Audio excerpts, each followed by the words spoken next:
Hello everyone, good evening, नमस्कार। मैं MD Singh आप सभी का अपने यूट्यूब चैनल मेरी क्लास में स्वागत करता हूं। जैसा कि बच्चों हम लोग एसएससी जीडी पुलिस वीडियो और इलाहाबाद हाई कोर्ट के जो एग्जाम होने वाले हैं उनके दृष्टि से एसएससी सीजीएल सीपीओ के जो एग्जाम चल रहे हैं उनको ध्यान में रखते हुए बच्चों हम लोगों ने इतिहास की जो श्रृंखला शुरू की है, पढ़ी है, अध्ययन किया है, उसी की अगली कड़ी में बच्चों हम लोग इस टॉपिक को अध्ययन करेंगे। आपने अभी तक सिंधु सभ्यता पढ़ा, वैदिक सभ्यता पढ़ा, उत्तर वैदिक सभ्यता भी पढ़ ली है। आज बच्चों बात करना है वैदिक ग्रंथों के अंतर्गत जो ग्रंथ आते हैं उनकी चर्चा करनी है। तो वैदिक आपने वेद पढ़े, वेद को मुख्यतः 4 भागों में बच्चों बांटा गया है। कितने भागों में बांटा गया है? 4 भागों में वेदों को बांटा गया है। पहला जो भाग कहलाता है उसको बच्चों संहिता कहा जाता है। क्या कहा जाता है? वेद का प्रथम भाग जो है संहिता कहलाता है। दूसरे नंबर पर जो द्वितीय सोपान रखा गया है ब्राह्मण ग्रंथ रखे गए हैं बच्चों। तीसरे नंबर पर बच्चों आपका जो है आरण्यक रखा गया है। क्या रखा गया है? आरण्यक है। और चौथे नंबर पर बच्चों आपका उपनिषद रखा गया है। इसके अलावा हम लोग पुराण पढ़ेंगे। पुराणों के पश्चात बच्चों हम लोग स्मृति ग्रंथ पढ़ेंगे, स्मृतियां क्या होती हैं, और इसके बाद हम बच्चों वेदांग पढ़ेंगे। क्या पढ़ेंगे? वेदांग। अगर समय बचा तो हम लोग वेदांग पढ़ेंगे, ये भी पूछे जाते हैं, वेदांग पढ़ेंगे। ठीक है बच्चों, तो इतनी चीजें पढ़ेंगे। 1 2 3 4 5 6 7। संहिता क्या होते हैं, ब्राह्मण ग्रंथ क्या होते हैं, आरण्यक क्या है, उपनिषद क्या है, पुराण, स्मृति ग्रंथ और वेदांगों का अध्ययन बच्चों आज किया जाएगा। अब बात कर लेते हैं संहिता। ये है क्या, इन्हें क्या कहा जाता है? तो संहिता को बच्चों वेदों का मूल भाग कहा जाता है। क्या कहा जाता है बच्चों? ये वेदों के मूल भाग। बस ऐसे ही लिखना है, सेम टू सेम, ज्यादा मत लिखिएगा। वेदों का मूल भाग जो है बच्चों उसे संहिता कहा जाता है। ठीक है, तो वेदों की संख्या कितनी है? 4 वेद हैं आपके। कितने वेद हैं? 4 वेद हैं और प्रत्येक वेद की एक संहिता है। इस प्रकार संहिता की कुल कितनी हो गई? तो 4 संहिताएं बनी। कितनी बनी? 4 संहिताएं बनी। ये है क्या? वेदों को ही, वेदों का जो मूल रूप है, मूल भाग है, उसी को बच्चों क्या कहा जाता है? संहिता कहा जाता है। तो ये है क्या? वेदों की कविताओं का संग्रह जो है, कविताओं का संग्रह बच्चों क्या कहलाता है? कविताओं का संग्रह ही आपका क्या कहलाता है? संहिता कहलाता है। ठीक है, संहिता का अर्थ बच्चों क्या होता है? अगर हम इसकी बात करें तो इसका अर्थ ही बच्चों क्या होता है? संचय होता है। क्या होता है? संचय, संग्रह, इसका शाब्दिक अर्थ होता है। बस इतना ही आपको पढ़ना है। हाँ, ठीक है बच्चों, संहिता वेदों का मूल भाग होते हैं। 4 वेद है। इस प्रकार संहिताओं की कुल संख्या बच्चों कितनी है? तो संहिताओं की इस प्रकार से चर्चा 4 है। ये वेदों की कविताओं का, ऋचाओं का संग्रह कहलाता है। इसका शाब्दिक अर्थ संचय या संग्रह होता है। मतलब क्या है? कहा जाता है कि वेदों को अपौरुषेय माना जाता है। प्रारंभ में इनकी रचना नहीं की गई थी, सुना सुनाकर अध्ययन के माध्यम से एक दूसरे को बताया जाता था। ये बहुत सारे विषयों में बटी हुई थी, इसलिए फिर बाद में लोगों ने समझा और इनको एक साथ बद्ध किया। तो वही जो मूल भाग है वो संहिता कहलाते हैं। ठीक है बच्चों, तो मूल भाग क्या हो गया? संहिता हो गया। वेदों का मूल भाग, 4 वेद, 4 संहिताएं, कविताओं का संग्रह और अर्थ या संचय करना संहिता कहलाता है। इतनी बात हो गई संहिता से। अब जो द्वितीय सोपान है, ये प्रथम सोपान है। वेदों के पश्चात जिसको लिखा गया इसको बच्चों द्वितीय सोपान कहा जाता है। क्या कहा जाता है? द्वितीय सोपान कहा जाता है। ठीक है, चलिए अब बात करते हैं कि इसकी जरूरत क्यों पड़ी द्वितीय सोपान की। ब्राह्मण ग्रंथों की रचना, उत्तर वैदिक काल आते आते बच्चों ऐसे ही आप लिखते जाइएगा, बिल्कुल सेम, बाद में लिख लीजिएगा, स्क्रीनशॉट ले लीजिएगा। उत्तर वैदिक काल आते आते बच्चों क्या हुआ? लोग जो है वेदों को, यज्ञ को, कर्म कांडों को, जो भी मंत्र विद्याएं थी उनको धीरे धीरे क्या करने लगे? दुर्बोध होता चला गया। उनकी विस्मृति से धीरे धीरे निकलता जा रहा था। जैसे जैसे पीढ़ियां बढ़ती जा रही थी, क्योंकि उस समय कोई लिखित संग्रह नहीं था, तो धीरे धीरे इनका जो ज्ञान है वो लोगों से कम होता चला जा रहा था। इसको महसूस करते हुए कि वेदों का जो मंत्र है, ज्ञान है, वो धीरे धीरे लोगों से, समाज से बाहर जा रहा है और यज्ञ की जो विधियां हैं वो दूर होती जा रही हैं। और कुछ ही लोग जो थे, विशिष्ट लोग, जिनके पास से ज्ञान बचा हुआ था, उन्हीं लोगों ने इसको क्या कर दिया, उन्हीं लोगों ने फिर इसको एक जगह संग्रहित किया। संग्रहित करने के पश्चात इस ज्ञान को जो उनके द्वारा रचा गया था, जिसकी रचनाएं की गई थी, उसी को ब्राह्मण ग्रंथ कहा गया। बच्चों क्या कहा गया, ब्राह्मण ग्रंथ कहा गया। ठीक है, क्या कहा गया, ब्राह्मण ग्रंथ कहा गया। बात समझ लीजिए फिर से। उत्तर वैदिक काल आते आते वेदों का जो ज्ञान था, यज्ञ और देवताओं की स्तुति में गाए जाने वाले जो मंत्र थे, धीरे धीरे समाज से दूर होते जा रहे थे और उत्तर वैदिक काल आते आते ये स्थिति काफी जटिल हो गई। कुछ विशिष्ट लोगों के पास ही ये ज्ञान बचा हुआ था, तो उन्होंने फिर से इसको संग्रहित किया और वही संग्रहित ग्रंथ क्या कहलाए, ब्राह्मण ग्रंथ कहलाए। हम ये कह सकते हैं कि ये क्या है, यह एक प्रकार की वेदों की व्याख्या है। इन्हें वेदों की व्याख्या भी कहा जा सकता है। बच्चों क्या है, ये वेदों की व्याख्या कहा जा सकता है। वेदों की व्याख्या के रूप में इनको देखा जा सकता है। ठीक है, तो उन्हीं की रचना की गई, सरल तरीके से उनको व्याख्यात किया गया। ये सारे गद्य में लिखे गए और वेदों की व्याख्या की गई, वे सारे ग्रंथ क्या कहलाए बच्चों, ब्राह्मण ग्रंथ कहलाए। ठीक है, क्या कहलाए, ब्राह्मण ग्रंथ कहलाए। प्रमुख रूप से जो इसमें ब्राह्मण ग्रंथ हैं, उसमें से अगर हम बात करें ब्राह्मण ग्रंथ की संख्या कितनी है, तो हर वेद का कोई ना कोई ब्राह्मण ग्रंथ है। इस तरीके से शतपथ ब्राह्मण ग्रंथ जो है बड़ा महत्वपूर्ण है और इससे बहुत सारी जानकारी मिलती है शतपथ से। तो हम शतपथ की चर्चा कर लेते हैं, ऐतरेय की करेंगे और तैतरीय की, तीन की बात करेंगे। शतपथ की बच्चों बात करें तो शतपथ ब्राह्मण ग्रंथ से क्या मिलता है, शतपथ ब्राह्मण ग्रंथ में बच्चों पत्नी को अर्धांगिनी बताया गया है। क्या बताया गया है, पत्नी को अर्धांगिनी। ये क्वेश्चन पूछा गया है, किस ब्राह्मण ग्रंथ में पत्नी को अर्धांगिनी कहा गया है, तो शतपथ ब्राह्मण ग्रंथ में पत्नी को अर्धांगिनी बताया गया है। दूसरा शतपथ ब्राह्मण से क्या है बच्चों, कृषि। कृषि में बुआई, जुताई, मड़ाई और रोपाई,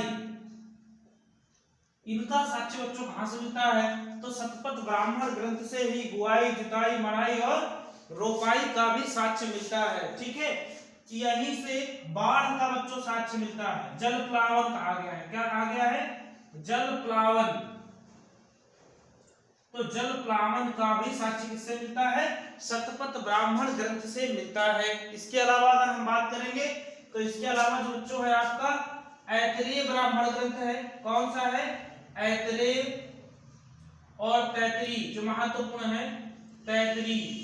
तैतरीय ब्राह्मण ग्रंथ में बच्चों अन्न के बारे में उल्लेख किया गया है, अन्न के बारे में जानकारी दी गई है। और ऐतरेय ब्राह्मण ग्रंथ से बच्चों हमें उस समय की वर्ण व्यवस्था की भी जानकारी मिलती है। तो आपको ज्यादा नहीं में आज क्वेश्चन बनते हैं, आप इतना ही याद रखिएगा। संहिता हो गया, ब्राह्मण ग्रंथ, ये 34 सोपान के ग्रंथ हैं। इनकी रचना उत्तर वैदिक काल के अंत में की गई थी, लगभग 500 ईसा पूर्व के आसपास। उस समय के जो मूल ज्ञान था उसको रची गया, इसीलिए इनको ब्राह्मण ग्रंथ कहा गया। और ये मूल रूप से वेदों की व्याख्या है, जो यज्ञ, विधि और ऋग्वेद में रचित मंत्रों के बारे में व्याख्या की गई है। शतपथ ब्राह्मण ग्रंथ सबसे बड़ा ब्राह्मण ग्रंथ है और सबसे महत्वपूर्ण ब्राह्मण ग्रंथ है, जिसमें पत्नी को अर्धांगिनी कहा गया है। इसमें कृषि से संबंधित समस्त क्रियाविधि, बुआई, जुताई, मड़ाई, रोपाई को उल्लेख मिलता है। जल प्लावन या बाढ़ की चर्चा भी शतपथ ब्राह्मण ग्रंथ में की गई है। ऐतरेय ब्राह्मण ग्रंथ से कृषि के साक्ष्य मिलते हैं, राजवंशी का साक्ष्य मिलता है और तैतरीय से बच्चों अन्न का यानी फसल का साक्ष्य मिलता है। तो ब्राह्मण ग्रंथों से इतना बच्चों याद रखेंगे। ठीक है, तो इसका आप बच्चों स्क्रीनशॉट ले लीजिए।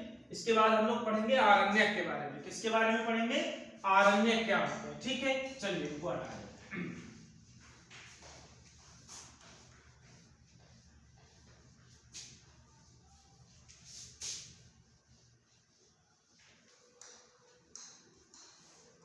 अब बच्चों हम लोग किस पर चर्चा करेंगे, तो अब हम बच्चों आरण्यक पर बात करेंगे। आरण्यक बच्चों दो शब्दों से मिलकर बना हुआ है। अरण्य, ये मूल शब्द क्या है बच्चों, अरण्य। अरण्य माने क्या होता है, वन या जंगल। क्या होता है, वन या जंगल।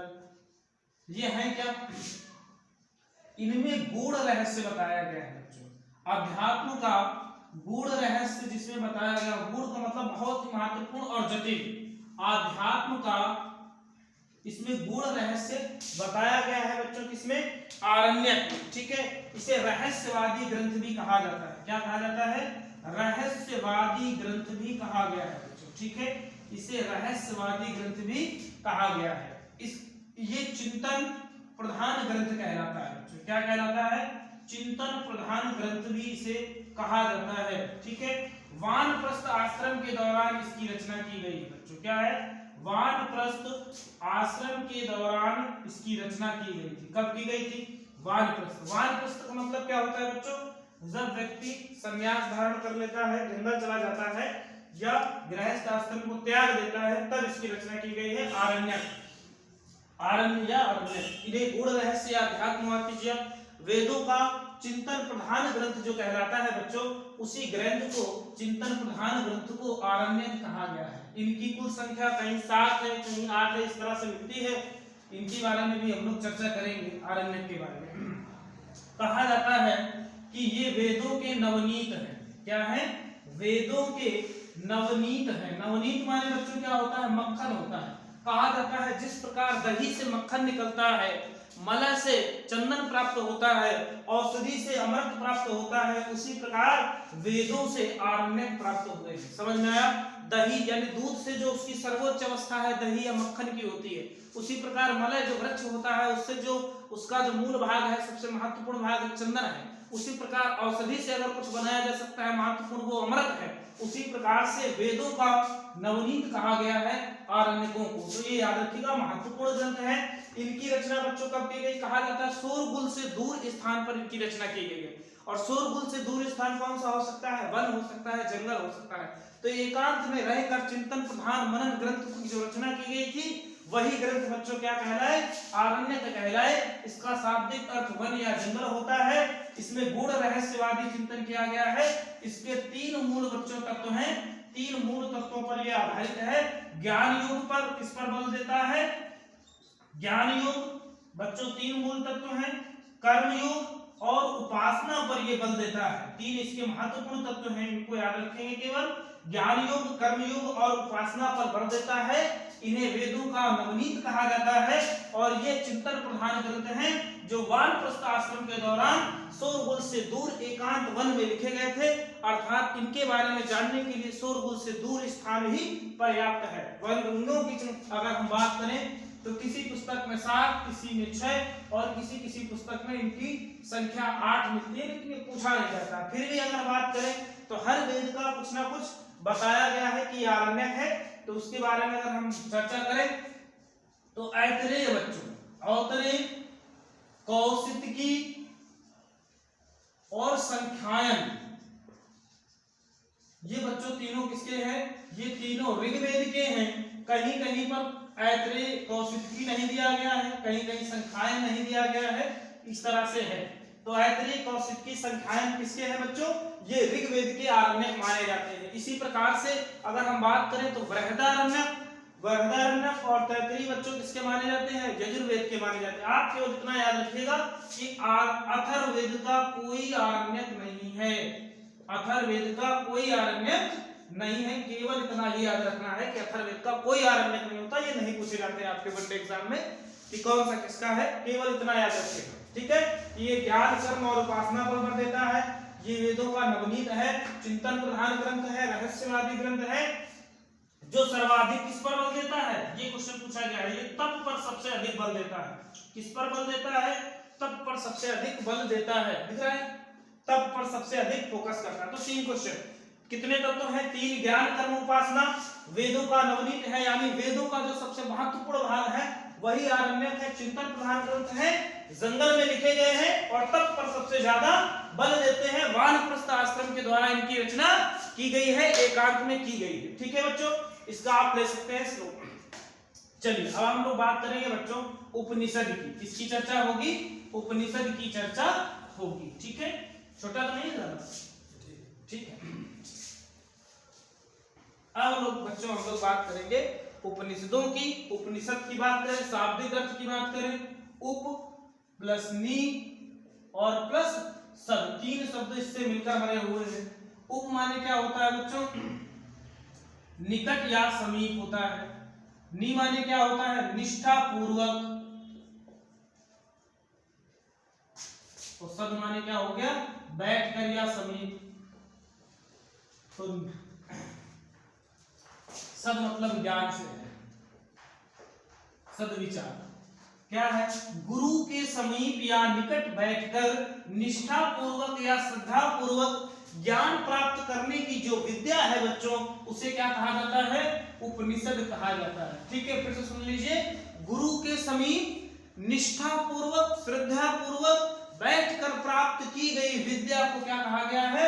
उपनिषद नाम दिया गया है। ठीक है, यह क्या होते हैं बच्चों? एक प्रकार की दर्शन है। इनको क्या कहा जाता है? ये दर्शन है। इन्हें क्या बताया गया है कि ये दर्शन है। क्या है? ये वेदों का दर्शन कहलाता है। दर्शन पर आधारित है। किस पर आधारित है? दर्शन पर आधारित है। ठीक है, उपनिषद वेदों के मूल भाग संहिता है, दूसरा सोपान ब्राह्मण ग्रंथ है, तीसरा आरण्यक है और चौथे पर उपनिषदों को रखा गया है, क्योंकि अंत में लिखे गए थे, वेदों के अंत में लिखे गए, इस कारण ये अंतिम भाग है। इन्हें वेदांत भी कहा जाता है। क्या कहा जाता है बच्चों? वेदों के अंत में लिखे जाने के कारण इनको वेदांत कहा गया। ये दर्शन पर आधारित है। दर्शन क्या होती है बच्चों? विचारधारा होती है। क्या होती है? विचारधारा होती है। क्या होती है? विचारधारा होती है। ठीक है, विचारधारा होती है। क्या होती है? विचारधारा होती है। ठीक है, चलिए, तो ये दर्शन पर आधारित है। अब अगर हम बात करें बच्चों, तो इनकी संख्या 108 बताई जा रही है। कितने हैं? इनकी कुल संख्या 108 बताई जाती है। कुल संख्या कितनी है? 108। इसका उल्लेख कहां पर आता है कि इनकी संख्या 108 है? तो बच्चों इसका उल्लेख मुक्तिको उपनिषद में आता है। मुक्ति उपनिषद या मुक्तिकोपनिषद में इनकी संख्या कितनी बताई गई है? 108 बताई गई है। बच्चों शंकराचार्य का नाम सुना होगा। हिंदू धर्म का जो सबसे बड़ा गुरु होता है उसे शंकराचार्य की उपाधि मिलती है। ईसाई धर्म का जो सबसे बड़ा गुरु होता है बच्चों उसे पोप की मिलती है। इसी तरीके से इस्लाम में जो होते हैं बच्चों उनको मौलवी या मुल्ला कहा जाता है। तो शंकराचार्य के जो हिंदू धर्म के, इन्होंने 10 उपनिषदों पर भाष्य लिखा है। भाष्य क्या होती है? व्याख्या होती है, टीका होती है। 10 उपनिषदों पर इन्होंने बच्चों क्या लिखा हुआ है? भाष्य लिखा हुआ है। ठीक है, ये भी है। अकबर के शासनकाल में बच्चों अल्लाह उपनिषद का उल्लेख किया गया है। अल्लाहनी उपनिषद, अल्लाह उपनिषद का बच्चों उल्लेख कब मिलता है? अकबर के शासनकाल में मिलता है। ठीक है, ये इसमें शामिल नहीं है। कुल संख्या 108 बताई गई है। कहां से मिलती है? साक्ष मुक्तिको उपनिषद से मिलता है या मुक्तिका उपनिषद से मिलता है। शंकराचार्य ने कितने पर भाष्य लिखा है? तो 10 उपनिषदों पर भाष्य लिखा है। प्रामाणिक कितने माने जाते हैं? तो प्रामाणिक कुछ लोग 10 मानते हैं, लेकिन मूल रूप से 12 या 13 उपनिषद बच्चों क्या है? प्रामाणिक माने जाते हैं। अब फिर से सुन लीजिए। उपनिषद दर्शन पर आधारित होते हैं, जो विचारधारा होती है। वेदों के अंत में लिखे जाने के कारण इन्हें वेदांत कहा जाता है। गुरु के समीप निष्ठा पूर्वक निम्न आसन पर बैठकर प्राप्त की गई विद्या को बच्चों उपनिषद कहा जाता है। इनकी कुल संख्या 108 है। इसका उल्लेख कहां से मिलता है? मुक्तिकोपनिषद से मिलता है। अकबर के शासनकाल में अल्लाह उपनिषद का उल्लेख मिलता है। शंकराचार्य ने बच्चों कितने की बात की है? तो 10 उपनिषदों पर उन्होंने टीका भाष्य व्याकरण किए हैं। प्रमाणिक कितने माने जाते हैं? 12 या 13 उपनिषद बच्चों प्रमाणिक माने जाते हैं। इसका स्क्रीनशॉट ले लीजिए। अब हम इसकी आगे की चर्चा करते हैं। ठीक, चलिए।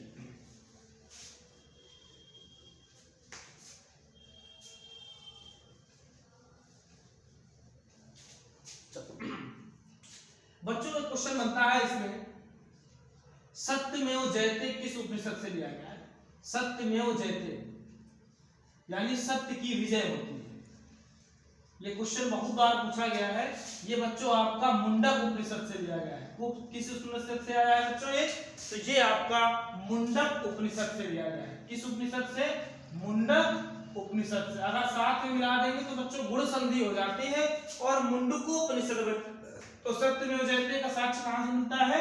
मुंडक उपनिषद से मिलता है बच्चों, इसको याद रखना है। ठीक है, फिर एक यम और नचिकेता का विवाद है। यम और नचिकेता, ये आपने पढ़ा होगा यम और नचिकेता की कहानी। नचिकेता के पिता ने उच्च श्रवा थे, उन्होंने अपने पुत्र को यम को दान दे दिया था, वही कहानी है।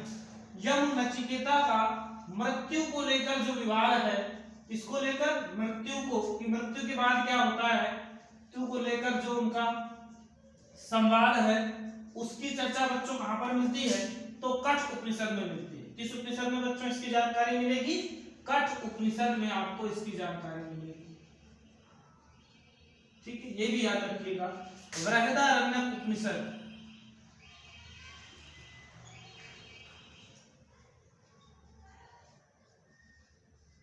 बच्चों ये सबसे बड़ा उपनिषद है, इसकी क्या विशेषता है कि ये सबसे बड़ा उपनिषद है। ये क्या है, ये सबसे बड़ा उपनिषद है। ठीक है, बृहदारण्यक। और इससे बच्चों पुनर्जन्म की, क्वेश्चन पूछा जा चुका है कई बार, पुनर्जन्म की जानकारी मिलती है। ठीक है, मोक्ष की जानकारी मिलती है। किसकी किसकी, पुनर्जन्म, मोक्ष, याज्ञवल्क्य एवं गार्गी संवाद मिलता है बच्चों। अध्यात्म को लेकर याज्ञवल्क्य और गार्गी संवाद मिलेगा। पुनर्जन्म की चर्चा बृहदारण्यक उपनिषद में की गई है और मोक्ष की गई है। तो बच्चों ये भी याद रखिएगा कि ऋग्वेद में किसकी चर्चा नहीं की गई है, तो मोक्ष की चर्चा जो बच्चों ऋग्वेद में नहीं की गई है। ठीक है, तो सत्यमेव जयते मुंडकोपनिषद में आधारित है। यम और नचिकेता का विवाद जो मृत्यु को लेकर हुआ था, कब लिखित है, बृहदारण्यक उपनिषद में बच्चों सबसे बड़ा उपनिषद है। पुनर्जन्म, मोक्ष और याज्ञवल्क्य एवं गार्गी संवाद मिलता है। ठीक है, इसके अलावा हम लोग बच्चों बात करें इसमें, तो छांदोग्य उपनिषद का नाम आता है। किसका आता है महत्वपूर्ण में, छांदोग्य का। इससे बच्चों किसकी जानकारी मिलती है, कृष्ण, कृषि, आश्रम। इसमें बच्चों कृषि के बारे में जानकारी मिलती है कि 24 बैलों द्वारा खींचा गया हल है। इसमें कृष्ण को अंगिरस का शिष्य और देवकी का पुत्र बताया गया है। 3 प्रकार के बच्चों इसमें आश्रम का उल्लेख भी किया गया है, ये भी यहां से मिलता है। तो इतनी महत्वपूर्ण चीजें आपको उपनिषद से याद रखनी है। हाँ, सबसे छोटा अगर आप बात करें तो सबसे जो छोटा उपनिषद है बच्चों वो मांडूक्य है। सबसे छोटा उपनिषद कौन सा है, मांडूक्य है। आप इसे भी याद रख सकते हैं कि सबसे छोटा उपनिषद कौन सा है बच्चों, मांडूक्य उपनिषद सबसे छोटा, बृहदारण्यक सबसे बड़ा। इससे पुनर्जन्म, मोक्ष, याज्ञवल्क्य और गार्गी का संवाद मिलता है। कठ उपनिषद से यम नचिकेता को मृत्यु को लेकर विवाद मिलता है। सत्यमेव जयते मुंडक उपनिषद से लिया गया है। छांदोग्य उपनिषद में कृषि, कृष्ण और आश्रम व्यवस्था का उल्लेख मिलता है। तो बच्चों इसका स्क्रीनशॉट ले लीजिए और इसके बाद हम लोग बात करेंगे पुराणों की। ठीक है, चलिए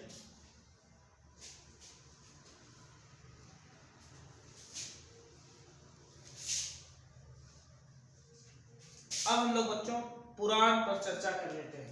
पुराण, इसका बच्चों जो शाब्दिक अर्थ है वो होता है पुरानी, पुराना आख्यान।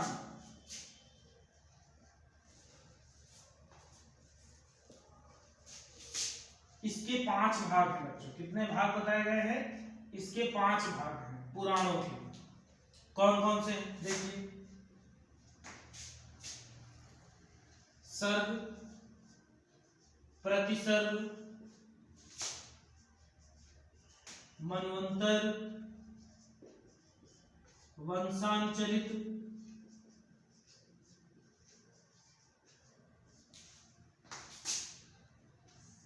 इनकी बच्चों जो संख्या है वो कुल कितनी बताई गई है, 18 बताई गई। और इनके रचनाकार कौन माने जाते हैं, उग्रश्रवा। रचनाकार कौन है, उग्रश्रवा एवं उनके पुत्र लोमहर्षक।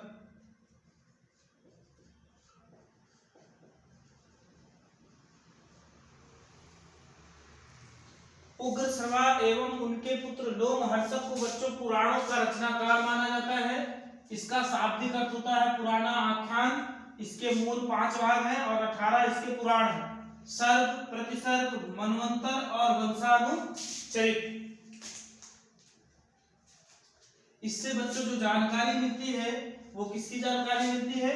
राजाओं की वंशावली का जानकारी मिलती है बच्चों। किसकी? राजाओं की वंशावली की जानकारी मिलती है बच्चों। ठीक है, किसे? पुराणों से। कृषि के बारे में साक्ष्य मिलता है बच्चों, कृषि की जानकारी मिलती है। सृष्टि के सृजन एवं समापन की जानकारी मिलती है। समाप्ति की जानकारी भी इसी से मिलती है। इसके अलावा अगर हम बात करें बच्चों, इससे क्या मिलता है? तो बच्चों स्कंद पुराण जो है वो सबसे बड़ा पुराण है। कौन सा? स्कंद जो पुराण है वो बच्चों सबसे बड़ा है और मार्कंडेय जो पुराण है वो सबसे छोटा है। मार्कंडेय जो बच्चों पुराण है वो सबसे छोटा है, ये भी याद रखिएगा, है ना। अग्नि पुराण को बच्चों विश्वकोश कहा गया है। क्या कहा गया है? अग्नि पुराण को विश्वकोश की संज्ञा दी गई है। किसकी संज्ञा दी गई है? विश्वकोश की संज्ञा बच्चों अग्नि पुराण को दी गई है। ये भी आप याद रखिएगा, ये पूछा गया है। इसके अलावा बच्चे कुछ साक्ष्य हैं जो मिलते हैं, हम लोग उनकी चर्चा यहाँ पर कर लेते हैं, इतने में हो जाएगा। क्या क्या है? जैसे वायु पुराण से बच्चों गुप्त वंश की जानकारी मिलती है। वायु से किसकी जानकारी मिलती है? वायु पुराण से बच्चों गुप्त वंश की जानकारी मिलती है। किसकी जानकारी है? यहाँ पर गुप्त वंश की जानकारी है। ठीक है, मत्स्य पुराण को बच्चों सबसे प्राचीन और प्रमाणिक माना जाता है। मत्स्य को सबसे प्राचीन और प्रमाणिक माना जाता है। इसी से शिशुनाग और सातवाहन वंश बच्चों, इसी को आंध्र सातवाहन वंश भी कहा जाता है, उसको आप याद रखिएगा। और विष्णु पुराण से बच्चों मौर्य वंश की जानकारी मिलती है। विष्णु पुराण से किसकी जानकारी मिलती है? तो मौर्य वंश की जानकारी बच्चों विष्णु पुराण से मिलती है। तो इतना हमको पुराणों में पढ़ना है। शाब्दिक अर्थ क्या होता है? आख्यान होता है। वायु पुराण से गुप्त वंश की जानकारी, मत्स्य पुराण सबसे प्राचीन और प्रमाणिक पुराण है, इससे शिशुनाग और सातवाहन वंश की जानकारी मिलती है। विष्णु पुराण से मौर्य वंश की जानकारी मिलती है। स्कंद पुराण जो बच्चों है वो सभी पुराणों में सबसे बड़ा पुराण है और मार्कंडेय पुराण बच्चों सबसे छोटा है। अग्नि पुराण को विश्वकोश कहा गया है। कहा गया इसमें समस्त जानकारी है, इसलिए इसको क्या कहा गया है? विश्वकोश कहा गया है। इनकी बच्चों लेखक या रचनाकार किसे माना जाता है? उग्रश्रवा या उनके पुत्र लोमहर्षक को माना जाता है। इनकी कुल संख्या कितनी है? 18 है और इसके बच्चों कुल कितने भाग हैं? तो 5 हैं। कुल छूट गया है बच्चों, इसमें कुल लिख लीजिएगा। सर्ग, प्रतिसर्ग, मनवंतर, वंशानुचरित और कुल, ये कुल 5 इसके भाग हैं। ठीक है बच्चों, आज हम लोग बच्चों इतना ही रखेंगे। क्या क्या सीखा? संहिता, ब्राह्मण ग्रंथ, आरण्यक, उपनिषद, पुराण। यहाँ से ज्यादा क्वेश्चन नहीं बनते हैं, फिर भी इसकी चर्चा हम लोग कल करेंगे। वीडियो देखने के लिए आप सभी लोगों का धन्यवाद। एक बार बच्चों इसका सब्सक्राइब जरूर करिए, जिन बच्चे नए हैं वो जरूर सब्सक्राइब करें। वीडियो अच्छी लगे तो लाइक करें, शेयर करें। धन्यवाद, गुड नाइट।